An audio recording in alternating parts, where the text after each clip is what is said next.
nangyari. Dahil nga nasabayan nga agad ito ni Don Prix ng ganun-ganun lang. Ano, ganun lang kadali niya sabayan ang aking pag-atake.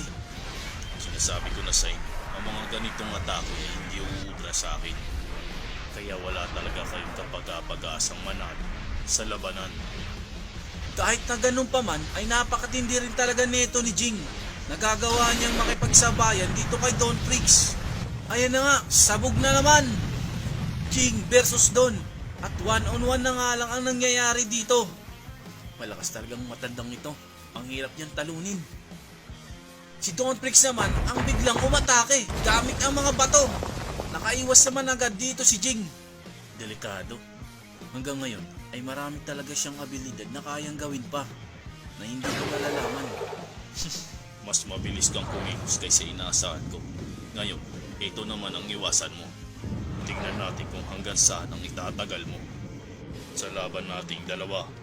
Kitang-kita naman agad ni Jing itong pag-atake ni Don Prix gamit ang mga bato. Napalibutan si Jing ng mga bato gawa ng pag-atake ni Don Prix. Ngunit natamaan nga ba etong si Jing?